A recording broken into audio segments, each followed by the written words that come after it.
This isn't your average business podcast, and he's not your average host. This is the James Altucher Show. Today on the James Altucher Show.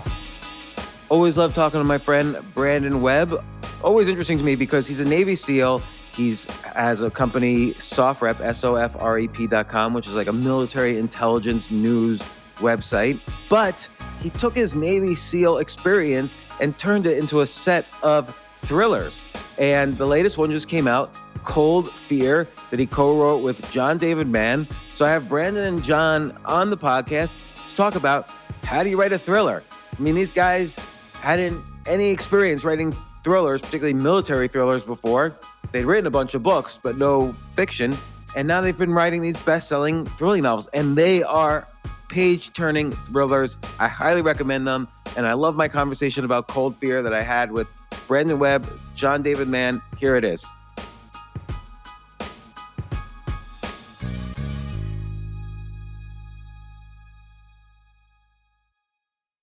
Let's start the podcast. I want to reel it back to the beginning. First off, Brandon, to start with you, you were a Navy SEAL. As we've talked many times on the podcast, you started the sniper school of the Navy SEALs, which the movie American Sniper featured a guy who went through that school. You were writing books about the SEALs and your experiences with it.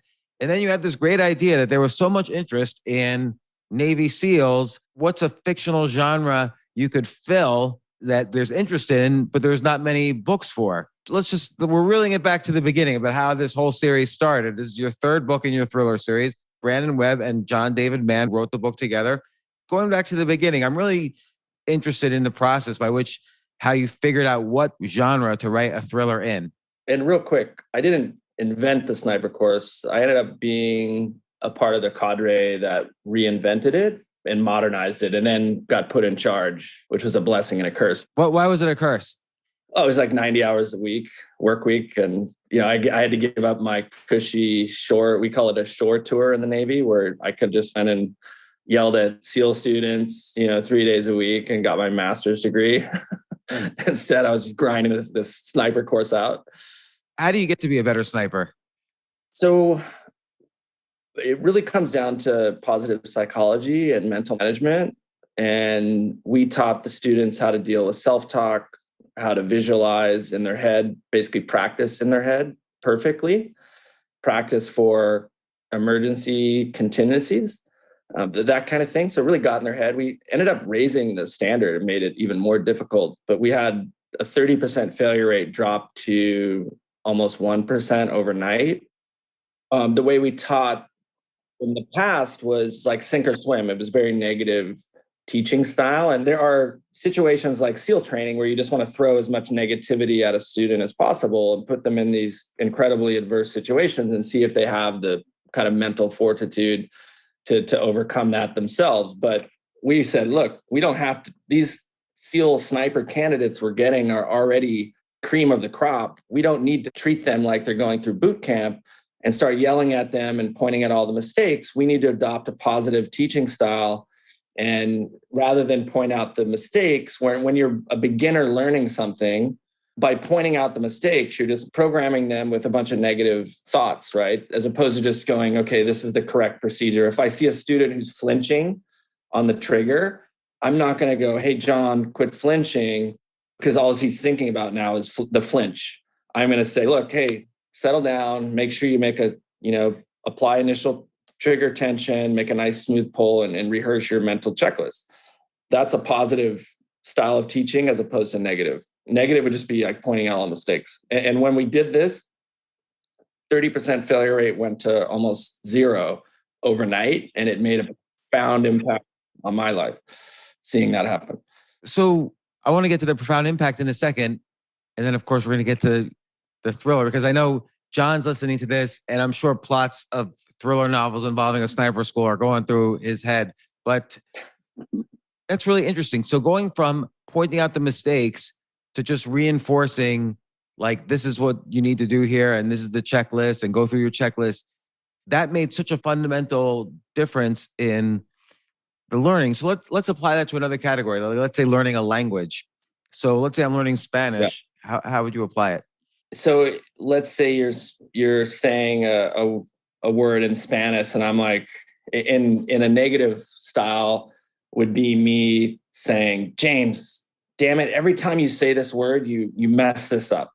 Your pronunciation is all wrong, and you're pronouncing it like this. Maybe it's you're not rolling your R's, and now you're thinking, oh God, like every time I'm like saying this word wrong. Where I would just say, hey, look, James, when you say this word, make sure you say it this way and the correct pronunciation, and demonstrate that over and over, and have you practice it over and over. That's the difference between positive and negative teaching style. You see this in young sports athletics all the time, where the well-meaning coach would tell the kid going up to the baseball plate, hey, Billy, don't strike out, rather than say, hey, Billy, hit it out of the park. You want the same outcome, but you're saying it in a two different, very, very different ways that are going to put a picture in this kid's head. One is going to build self-confidence and enforce positive outcome. The other one is just negative and going to make it probably worse. And how important is the checklist part of this? Like you said, they need to go through their mental checklist. So rather than saying, here are your bad habits, avoid them, you say, here's a checklist of good habits, go run through them. How important is that? Flying an airplane, you have a checklist to ensure that nothing gets missed, right? Because you just can't afford to miss something. And so we stripped away in the sniper program all the BS and said, you know what, these are like the fundamentals of marksmanship. These are at a minimum, the bare minimum, what these guys should focus on. Now, I took these 7 principles and realized my mental checklist was breathe. So I would let out, exhale, focus, squeeze the trigger, breathe, focus, squeeze. I still remember it to this day. And that was kind of my positive cycle in my head. What about like aiming? Like, what if you realize, oh, this student, his shots end up too much to the right? That's a natural, I can tell right there, it's a natural point of aim. So whether you're firing a handgun, the handgun's extended, you could kind of naturally let your arms go out with the gun, close your eyes, open your eyes, and see if your sights are on target or not. And if they're slightly off target, it means your natural point of aim is off. So you need to kind of adjust your body. So structurally, your body and the way you're pointed is on target. It's the tiniest little thing like that, like a natural point of aim, that will cause just that slight little tendency, if you're off your natural point of aim, will pull the bullet to one side or the other. I see. So rather than do some artificial correction, like, okay, you go too much to the right, so lean a little bit more to the left. You focus on, you ignore the negative, and you just say, look, let's find your natural point of aim. Yeah, I would just say, hey, John, get your natural point of aim, like check your natural point of aim, because you're just giving this positive correction as opposed to like going into this negative loop. And especially as a beginner, your mind is this blank canvas. And I want to fill all the positive stuff in there, that the correct stuff to do, not all this negative stuff, because, the sniper course is extremely stressful. It's 3 months long, 7 days a week. And you wake up every morning and take a shot, and the shot could be your last day on the course if you miss. So it's you got to teach, at the very beginning, teach these guys also how to have positive internal self-talk. But as instructors, we implemented this system, at least when I was a course manager. I said, guys, I don't want you pointing out mistakes. We have to give these guys positive reinforcement at every chance. And when we did this, the very first class, we started graduating everybody. And then we started getting perfect scores on tests, because the students would, in the past, ask instructors, what's a good score? And we would set this kind of like an artificial ceiling. We would say, oh, well, a good 80% minimum to pass, but if you're shooting in the 90s, you're pretty good. Well, guess what? When we said shooting in the 90s, pretty good, everyone shot in the 90s. And then when we said, in this new system, we said 100%. That's what we expect. A good score is shoot perfect. And then for the first time, they started shooting perfectly. I just want to point out that all of this applies to writing. So, perfect. So yeah, John, tell me how this applies to writing, because I've spent 30 years as a writer. I've never written a thriller novel or a great thriller novel like you have, but I've written other books that have been bestsellers. And so I've been thinking about writing as well. And I've taught writing, but how do you see the comparison here? I mean, I think the number one thing that stops my experience, number one thing that stops most would-be writers, could-be writers, aspiring writers, potential great talents from ever reaching the finish line is that self-critical voice, is that, this is shit. You put down a paragraph and you go, this sucks. You put down a sentence, you say, I could do that better. You put down a page, you go, you read it over and you go, this is shit, which is a mistake because it is shit. You're right, it is shit. Don't read it over. What you do is you start writing and you focus on what isn't working. And you're just crushing yourself. You're going to choke. And it's so easy as a writer to choke because of your mind being focused on the things that you might be doing wrong. And here's a broader example. Say I'm working on a story, which as it happens, I am right now. I'm working on the next book in the series. You're working on a story and you have all these different chapters and all these different sections. Some of those are really problematic for me. It's like, I don't know what the hell happens in this section. I don't even know who this character is. I don't know how to get out of this. But there are some pieces that's like, I can't wait to get to that chapter because I just know exactly how that's going to go. Or this is going to be so much fun to write, this piece of juicy dialogue. So I've developed a principle for myself, which is what I call the low-hanging fruit principle. I go where I know it's going to be a blast because it gets me in the groove. It gets me in the flow of things. And even though my natural tendency is to go right to the hard part, say, I don't know, I'm stuck there. I'm going to go that and try to figure that out. Like I can't do any more writing until I figured out this hard part. So it's a question of actually managing. I learned this in part. I listened to Brandon talk about the sniper school, and I really absorbed it in terms of writing. It's a question of mental management, paying attention to what I'm seeing in my head, paying attention to what I'm focusing on in terms of whether I'm beating myself up with a stick or I'm feeding myself this juicy plate of carrots.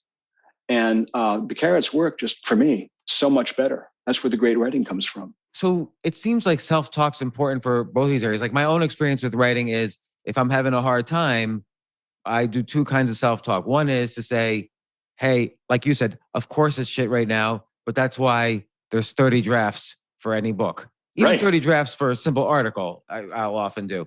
And so, of course, it's okay if it's bad.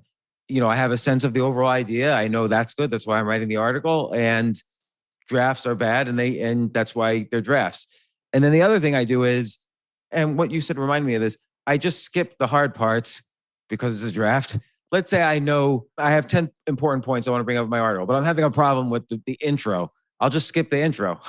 Yeah. And get to the points and then come back to the intro later. And Brandon, what's the self-talk to be a better sniper? Well, I'll use my own personal experience. So I was not a great shot. I'd never grew up with guns. And when I went to SEAL tactical training, after the 7-month basic underwater demolition SEAL training, we call BUDS, you go to this 3-month SEAL tactical training course where your real training begins. They start laying the foundation of shooting, underwater navigation, underwater diving with the rebreathers, which is a bubbleless system. And I was at this Laguna Mountain Warfare Training Facility, and I couldn't qualify. I needed a qualify expert, and I was really struggling.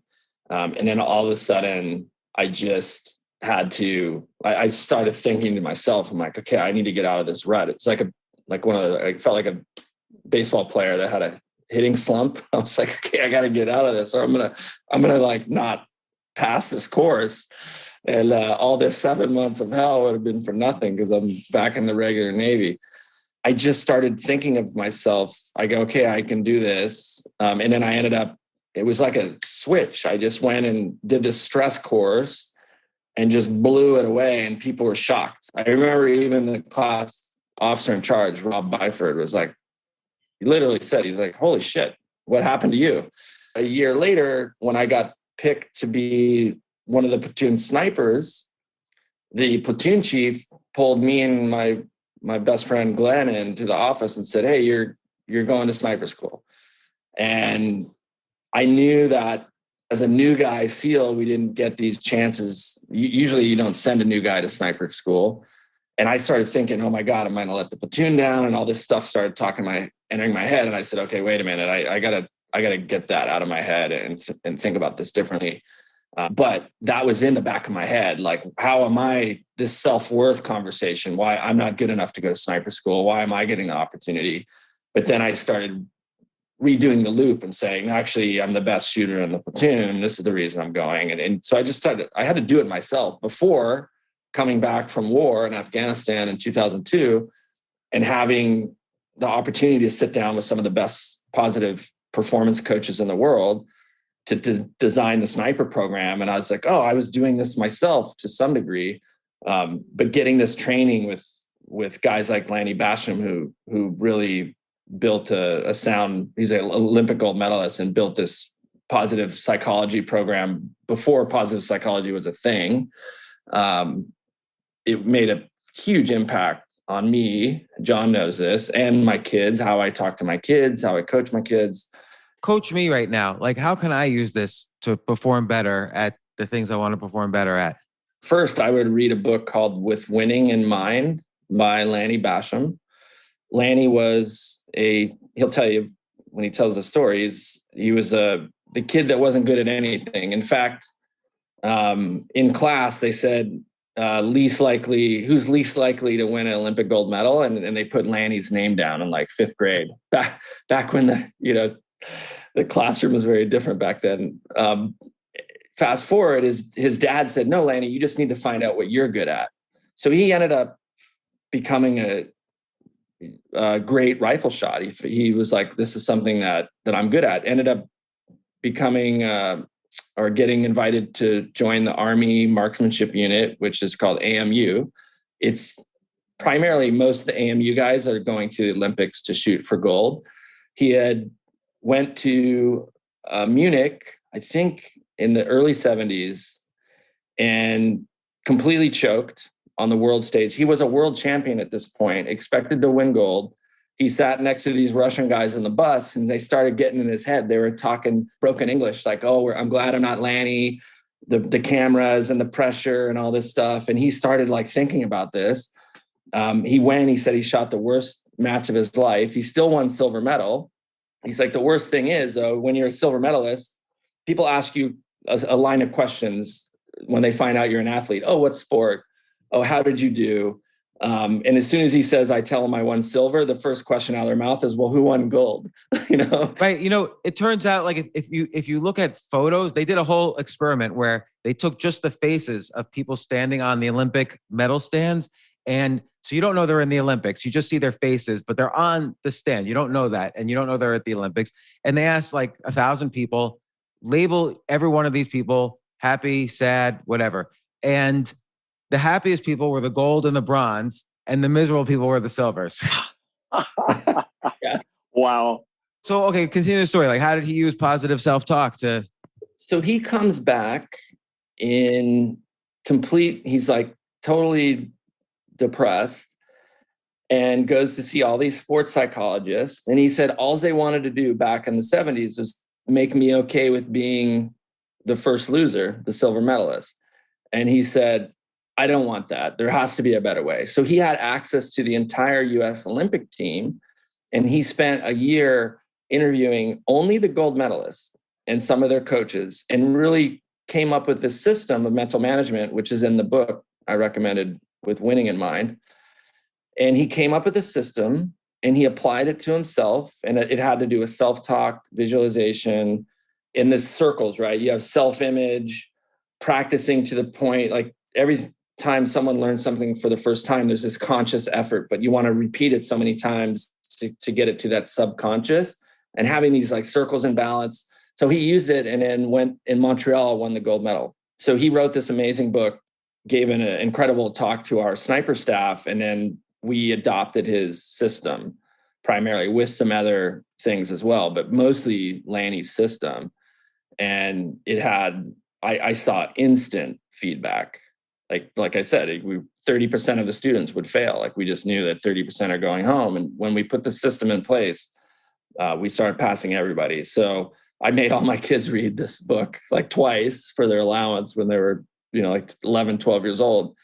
And, I see my kids in competition, whether it's speech and debate, chess, or ski racing team, my daughter, they're like mental beasts. See, I need to read this because I can't believe the level of negative talk I've had lately, particularly as John, as Brandon knows, I've restarted playing competitive chess in real life tournaments for the first time in 25 years. And my negative self-talk is immense. And what percentage difference do you think it makes in performance? I think it makes a massive difference. The other thing that Lanny taught me was when you're let's say you're out shooting baskets, like practicing free throws, and you just in this slump and you can't hit a free throw. Or like for me, if I'm playing, as you coach me in chess, if I'm having a bad day at chess, the worst thing I can do is keep playing because I'm reinforcing this negative self-image. What if you're in a tournament though? How do you stop in the middle of a tournament? Well, that's a different thing entirely. Yeah. You'd have to really develop some type of like mental checklist or contingency. Like if this happens, I'm going to do this and go back to this. You're going to have to like have some stuff written down, which you'll get out of that book with Winning in Mind. But when you're on a run, when I'm on a chess run, I'm just keep going. And then if I lose a couple in a row, then I stop. But if I'm on a roll, I just keep going because I want that positive reinforcement, that positive imprinting, rather than the negative imprinting of, oh, I'm a loser, I keep losing. Like, why did I blunder that? Blunder my rook. So, but that book with Winning in Mind is incredible, and it's on Amazon. So I would definitely get it. And John, you were going to say something? I'm just so familiar with you. You said, how much difference does it make? To me, it's like all the difference. It can be like a black and white difference. And I'll give you a sort of a different example, but it's still the same principle. So our first novel came out last year, Steel Fear. It was our first thriller together. And it was a 2-book deal with Bantam. When they bought our book, they said that we want to buy 2. Well, so we already knew before we'd really finished the first book that we were going to do a second book. So our first book comes out. It's got all this incredible praise. Lee Child said it was sensationally good, an instant classic, maybe an instant legend. I mean, Jesus, there's like unbelievable stuff these legends of writing are saying about this book. All that sounds really good. And all that is really good until you're the guy that has to write the sequel. and then you're sitting there going, and you, in this case, is me, I'm sitting here going, shit, I got this gigantic shadow over my head, which is the first book we did. And how do you, I think every creative artist has suffered with this. What do you do for an encore? And it's really hard to escape the gravitational pull of the thing you just did. That's a good way to put it. Yeah. And the saying in movies and everything, which is you're only as good as your last deal, as your last film, as your last review. Well, what if the last book was great and everybody loved it? And now you got to follow up with something. And so, and I'll say it again, to escape the gravitational pull of that is very, very difficult because you're not going to write the same book a second time. If you do, it'll suck. It's going to be a different book. It's got to be a different story. It's like in Steel Fear, there was this serial killer. Who's the serial killer in the new book? Well, it's not the same book. It's different. And to escape the onus of that, the umbra of that, and just write, it takes enormous skills, I think, of self-management. I think some of the biggest skills involved in writing successfully are mental management, state of mind management, so that you can let the thing flow and not get in the way of it.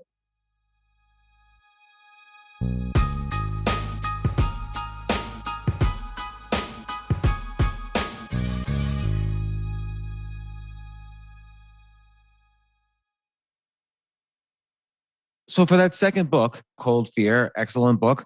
So how did you self-talk your way into keeping the same characters, but transforming it enough that this is a new book and we're excited about it? The short answer is you have to fall in love. Like in this case, find the character that you fall in love with. Find the situation that you're like, oh shit, this is so great. And in this case, Cold Fear opens up the first book, and you know this, James, the first book opens up not with Finn, the hero, but with Monica, the helicopter pilot, who's based on a helicopter pilot named Mona that Brandon actually knew on the Lincoln. Well, the second book opens with this Icelandic detective, Krista Kristjansdóttir, who is this somebody who was I was recently at a book thing in a bookstore, and the host said, "This is the first character that's like Finn's equal." This detective kind of goes head to head with him, and she was just like a cardboard character when she first dropped in the page. But within a couple of pages, like, oh my God, I'm falling in love with this woman. She's phenomenal. And it's the force of falling in love with a character or an idea, if you're writing nonfiction, or a situation, some element on your page, you just go with that. And that's, for me, that's the way you get out of underneath that umbrella of the past book and the other stuff. That's so interesting. That is a really interesting concept. Like this idea of falling in love. Because like you said, at first, when you dropped her in the page, she was cartoonish. And if you think about, let's just take the classic story that everyone knows, which is Star Wars. And you think about Darth Vader, you see him initially in Star Wars, he's just completely evil. He's killing people left and right. He's threatening Princess Leia. You know, you just have no idea. He just seems like pure evil, like Satan. And, but through the 9 movies and now these different sub-series, you realize there's a huge, you basically start to fall in love with Anakin Skywalker. He becomes the main character of the whole series. And that transformed Star Wars and even the kind of genre of all the spinoffs now. Like, I don't know if you saw the latest Obi-Wan Kenobi spinoff, but there's a real emotional side to Darth Vader. And so that's really interesting. So, and this again is all related to learning, because I guess part of the self-talk also is you have to love yourself in these situations. Like, let's say you're learning tennis and suddenly you start losing and you say to yourself, oh, I always lose when I'm in a clutch situation and I don't know what's wrong with me today and blah, blah, blah. When you're feeling that way, it's hard to even believe that just self-talk is going to help you. Well, even John and I had never written fiction before. One of my good friends who's an editor at a major publisher said, why are you writing fiction? You guys are like great nonfiction team. You have this fan base. Like, why would you do this? You know, basically like, this is going to fail. And, you know, and I said, I just believed in the story so much that somehow convinced John to as well. But here are 2 rookies that sold our 2-book deal for probably the largest advance I think I've ever gotten in 2020 in the pandemic. So it just goes to show you can't really, you know this, James, but you have so many naysayers in your life and you just gotta shove it aside. So John, how did you self-talk your way into thinking you could write fiction? And you use, I mean, people kind of, at least historically, people have always made fun of genre fiction as opposed to literary fiction, but that is just like a BS thing. Like, yes, genre fiction is really hard because not only do you have to have good characters that could be just as fine in a literary novel, but you also have to have the elements of a page turner. You have to make people turn the page. Yeah. So which doesn't happen in literary fiction often. So how did you learn kind of there's various skill sets for not just writing a novel, but writing a thriller novel? Yeah, I mean, and your tennis thing is so apt too, because it's like, you know, you're screwing up on the tennis court. You're saying, God, what's wrong with me today? Wow, that is so powerful. I mean, it's so powerfully negative. that simple statement that so many people say in their heads, what's wrong with me today? And most people say it silently, but even say out loud and don't realize they're saying it. People do this. What's wrong with me? What's wrong with me? What's wrong with me? What's wrong with me? Jesus, it's like negative hypnotism. And when Brandon first suggested, back in 2009, I mean, this is a long time ago, Brandon first said, would you ever be interested in writing a novel together, a thriller about a serial killer at an aircraft carrier? My gut immediate response, my head's response was, God, no. I don't have no idea how to do that. That's impossible. My gut was like, oh yeah, I'm in. And fortunately, I spoke out of my gut and said, yeah, let's do this thing.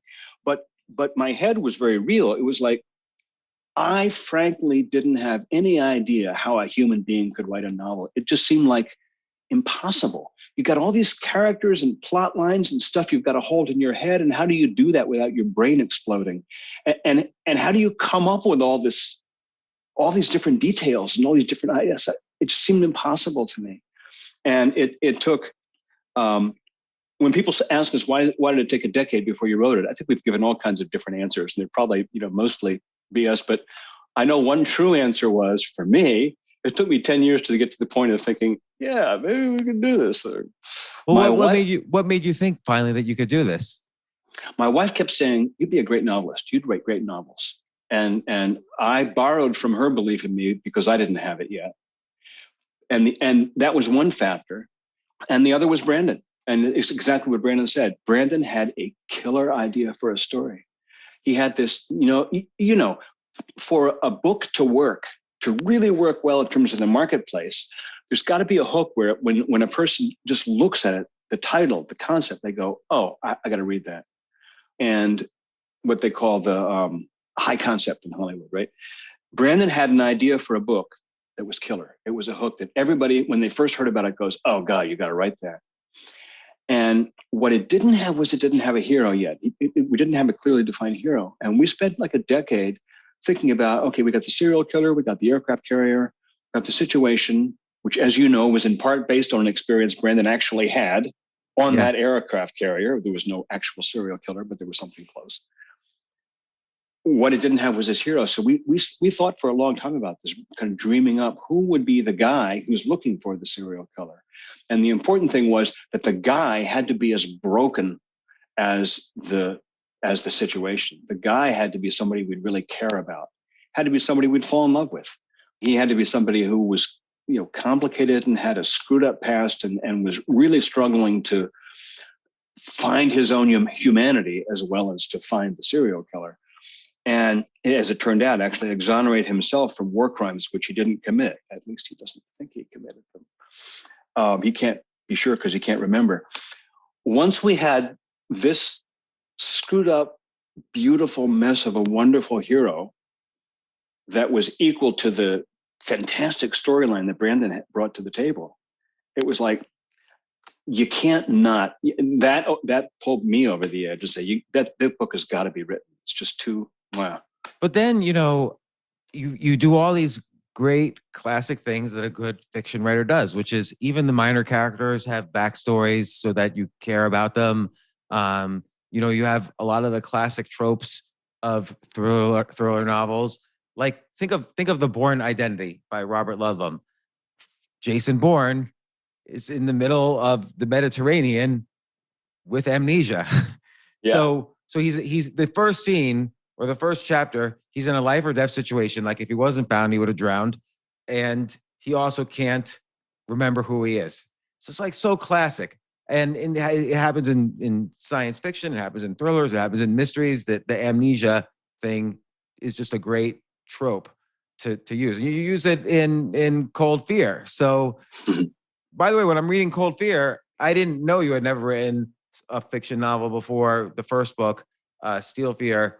I thought you were like an accomplished thriller novelist, and Brandon, that's why Brandon was working with you on this. I had forgotten that you had not written a thriller before. So I'm like, oh, this is, and then by the way, I was negative self-talk. It's like, oh, I can't write a thriller novel. This guy I can never do that. The tricks of a thriller novel.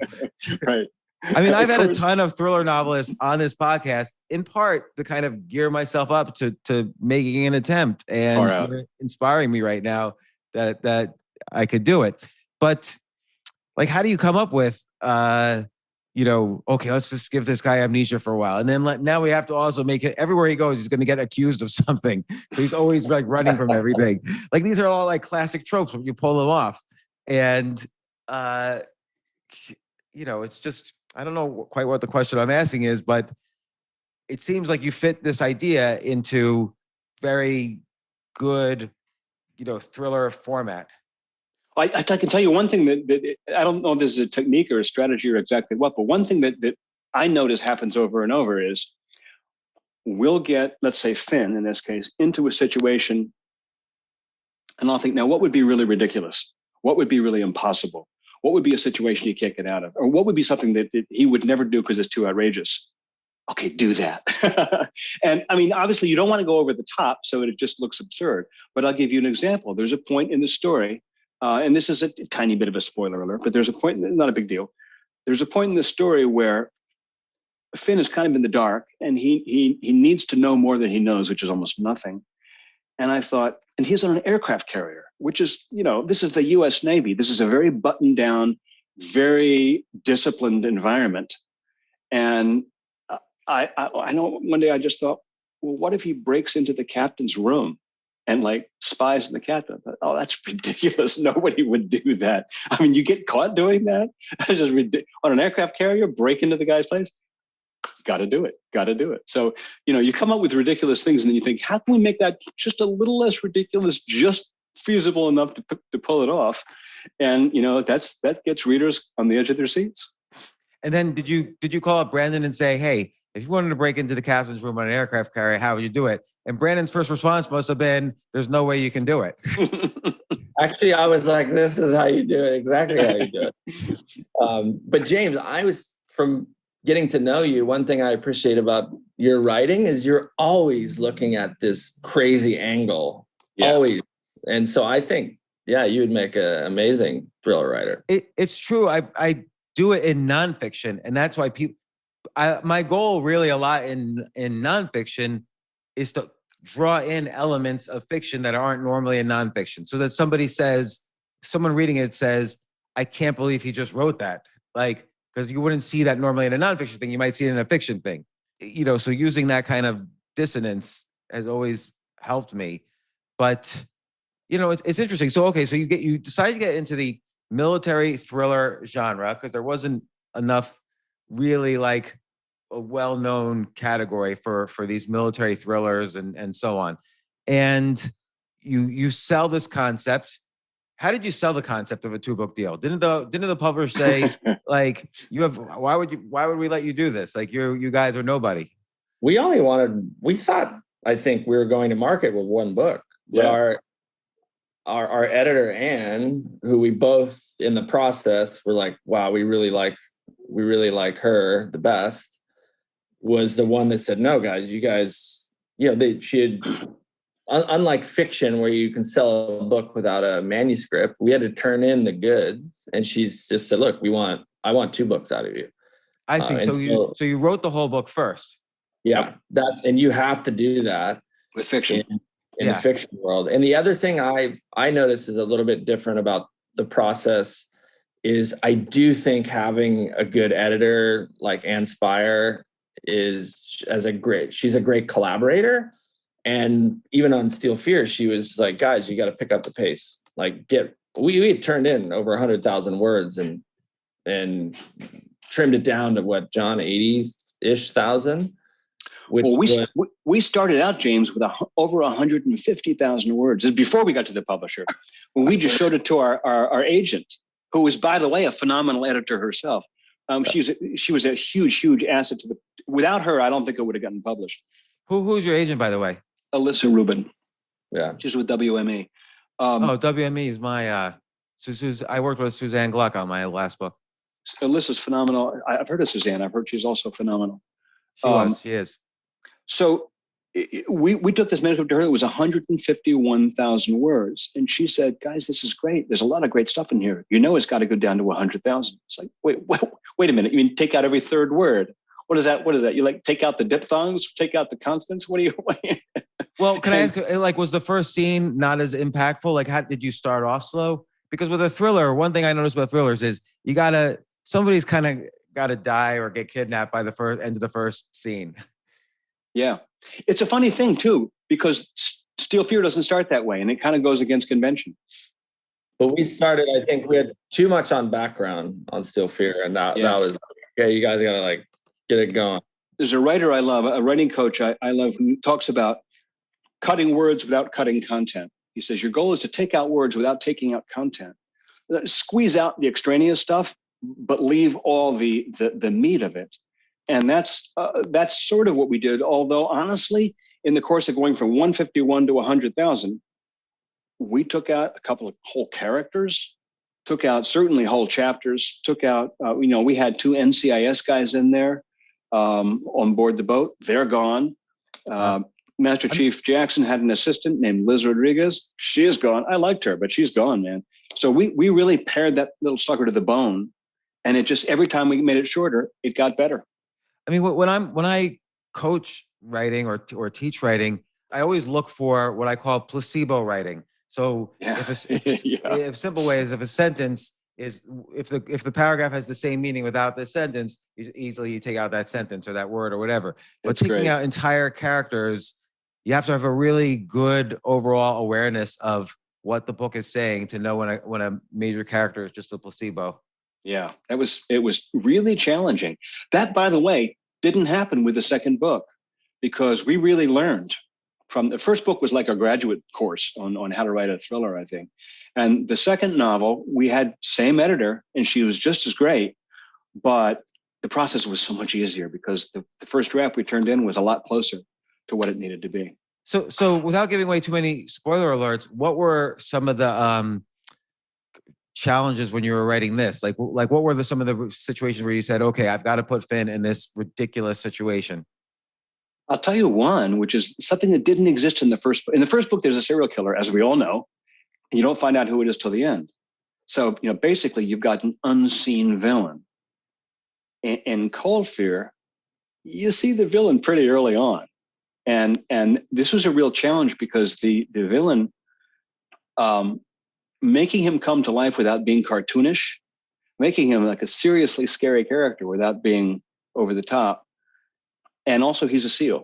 He's a former SEAL. So you have the SEAL versus SEAL dynamic going on, and making that just insane, but also believable. That was, I think, really challenging. And how did you think about it?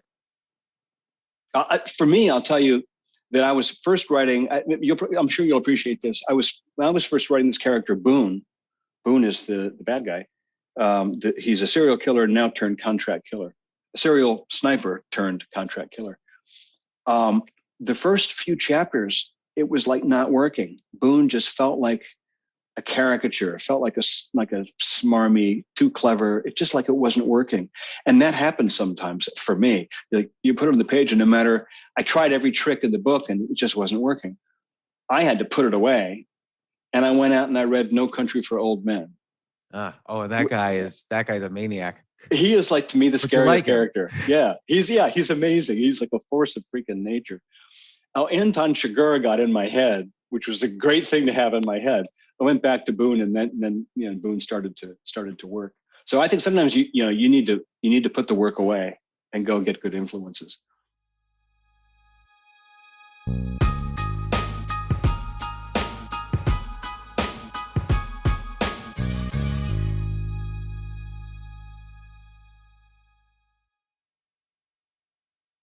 The other question I have, and this is something I ask, maybe it's just an excuse for me not pursuing this, but are people reading fiction these days? Like, how are these books doing compared to your nonfiction books?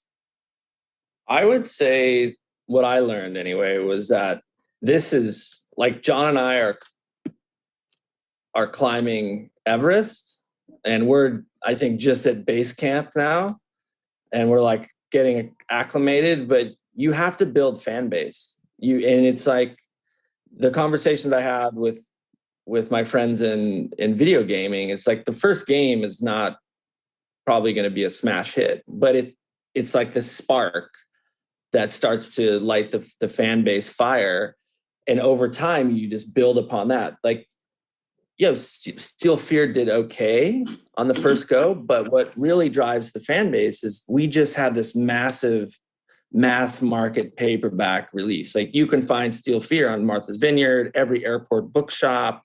It is out there everywhere. And the mass market paperback is really this fan grab. And we're at this point now where we're continuing to grab fan base. And, Cold Fear drops and the next book 3 comes out next year, same time for Father's Day. And that's what I learned. It's like, this is not, just run up to the top of Everest and John and I plant our flag and be like, we win. This is a slog. And we're like, checking our O2 to make sure we got enough. And the publishers are willing to go along for that ride still? And I think they really understand that. And Anne has been a kind of a trooper and kind of coaching us. Look, guys, we know this is the way it works. And John and I have great resources with Brad Thor, Lee Child, Bob Kratz. It's like really have gotten an incredible amount of support and teaching us. On the other hand, the other thing I want to say is that when Steel Fear was we were about 3 months out from Steel Fear dropping the first book. I started going to people that I know whose podcasts I've been on and who I knew from promoting previous books.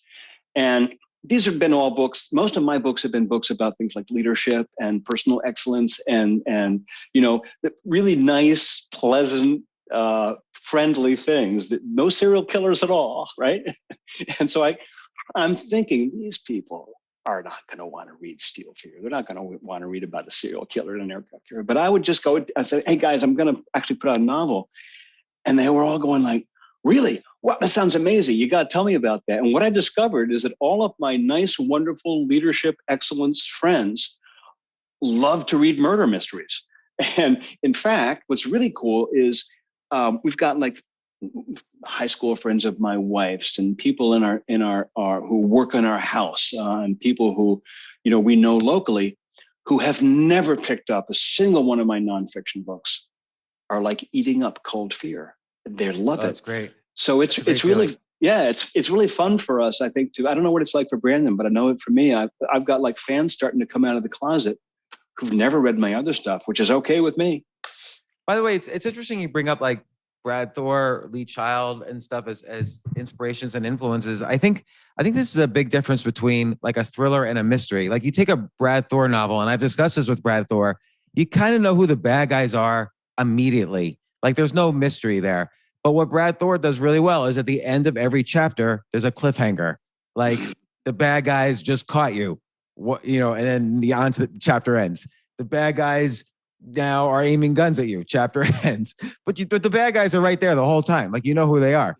and Lee Child, I don't know as much. It sort of feels like initially you're not quite clear who the bad guys are, but it's pretty clear among a bunch of choices, one of them is a bad guy.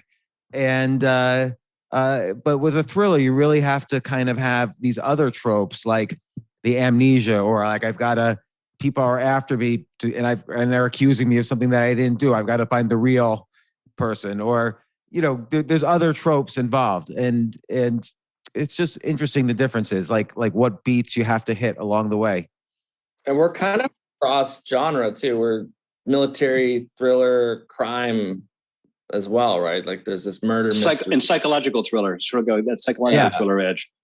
Well, it's like I think when you're creating your own genre based on like a field of life, like military, that's a great thing. Because like look, before John Grisham and the guy before him, the guy who did Presumed Innocent, I forgot his name. Scott Turow. There's the legal thriller wasn't a thing, and now it's of course the biggest thing. So it does make you think like what other areas are untapped. Like legal, military, medical thrillers were big, of course, with Michael Crichton. Crichton, and even before that, Robin something. Oh, Robin Cook. Yeah, he wrote Coma. And then look what happened with pathologists, and the whole CSI explosion. And there were, whoever thought of a whole book about an autopsy? It's crazy. But now it's like it's a huge thing. So John, when Brandon was talking about Sniper School, what's a thriller idea that could come out of that? I mean, they're the best of the best. So why are they dying one by one? There you go. It writes itself, man. And maybe the head of the Sniper School is accused of it, but he has to solve. But so he has to solve it before he's caught and thrown in jail. But he knows the styles of all his students so well. That's how he starts narrowing down who the possible suspects are.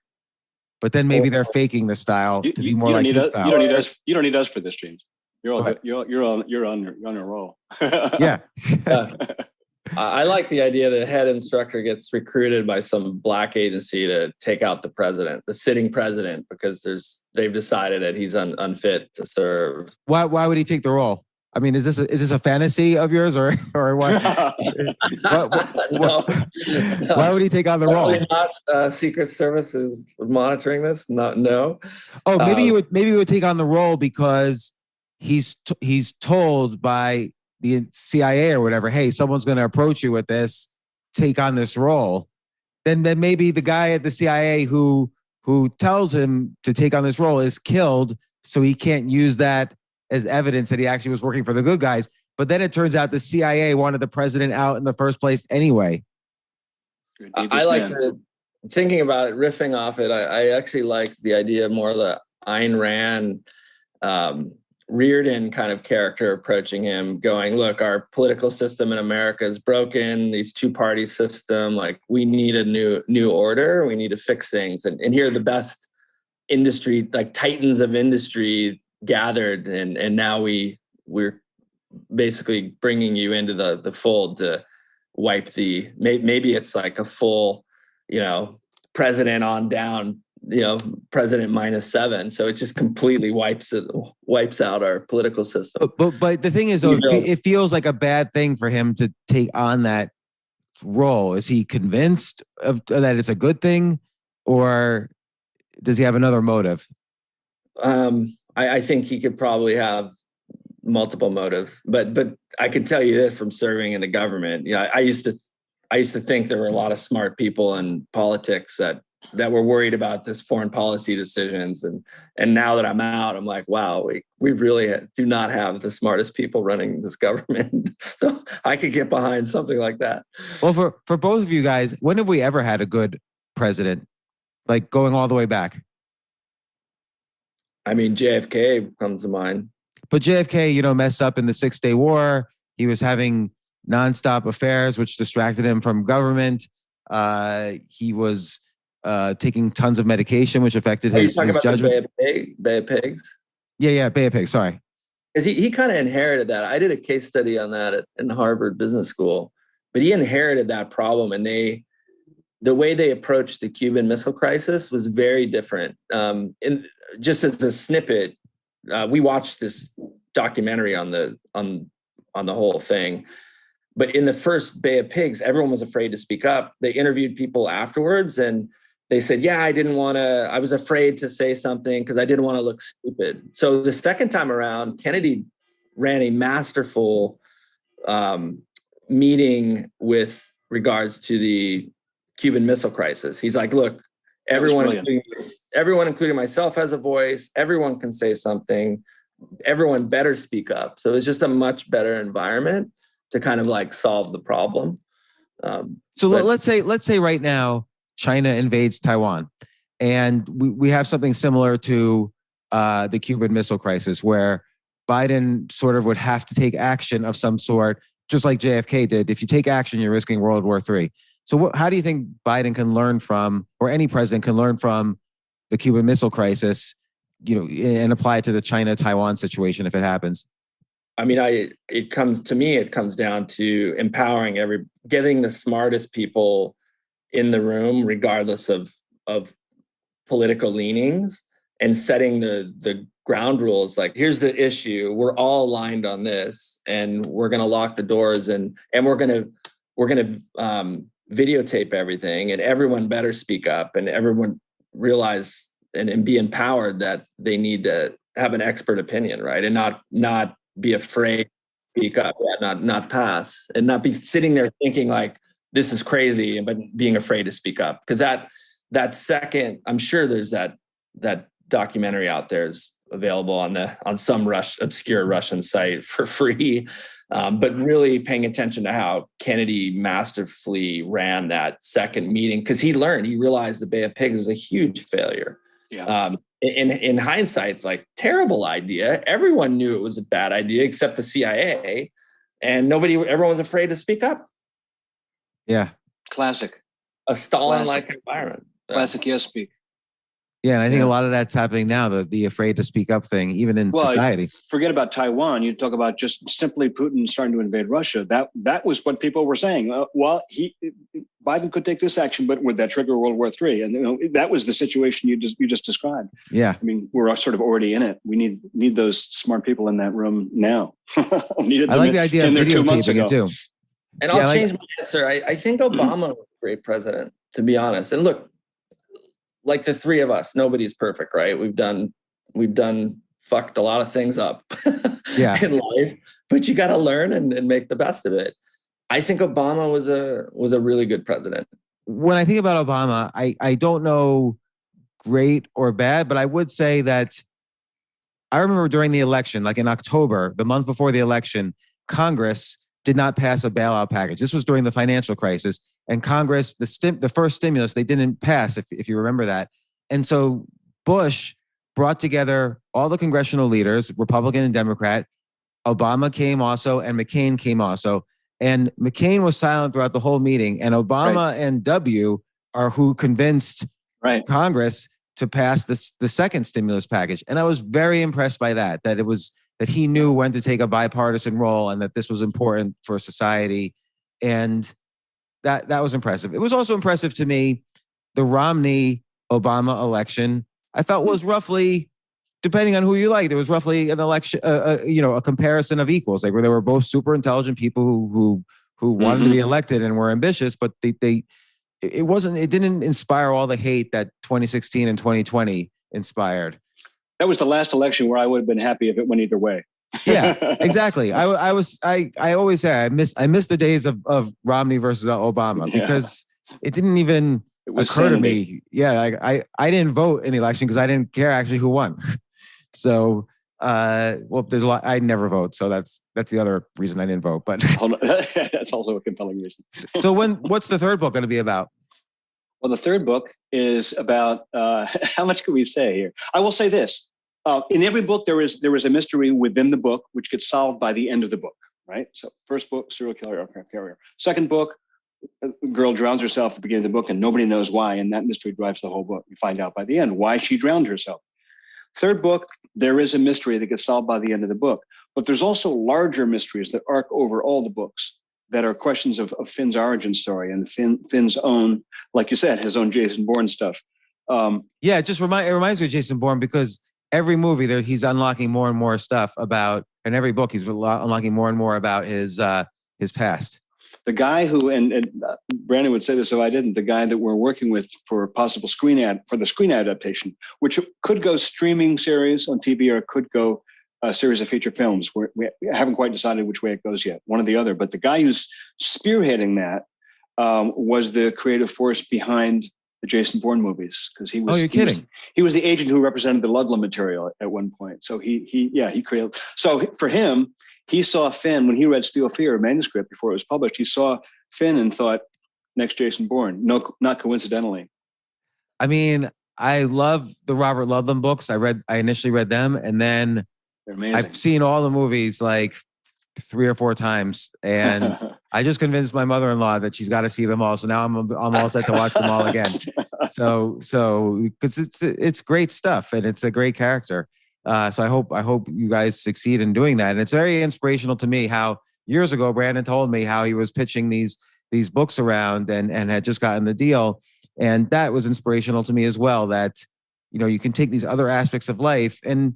It's kind of the American dream to write the great American novel, and you guys have done it. And congratulations! And these are fantastic books and fantastic thrillers. I love a good thriller.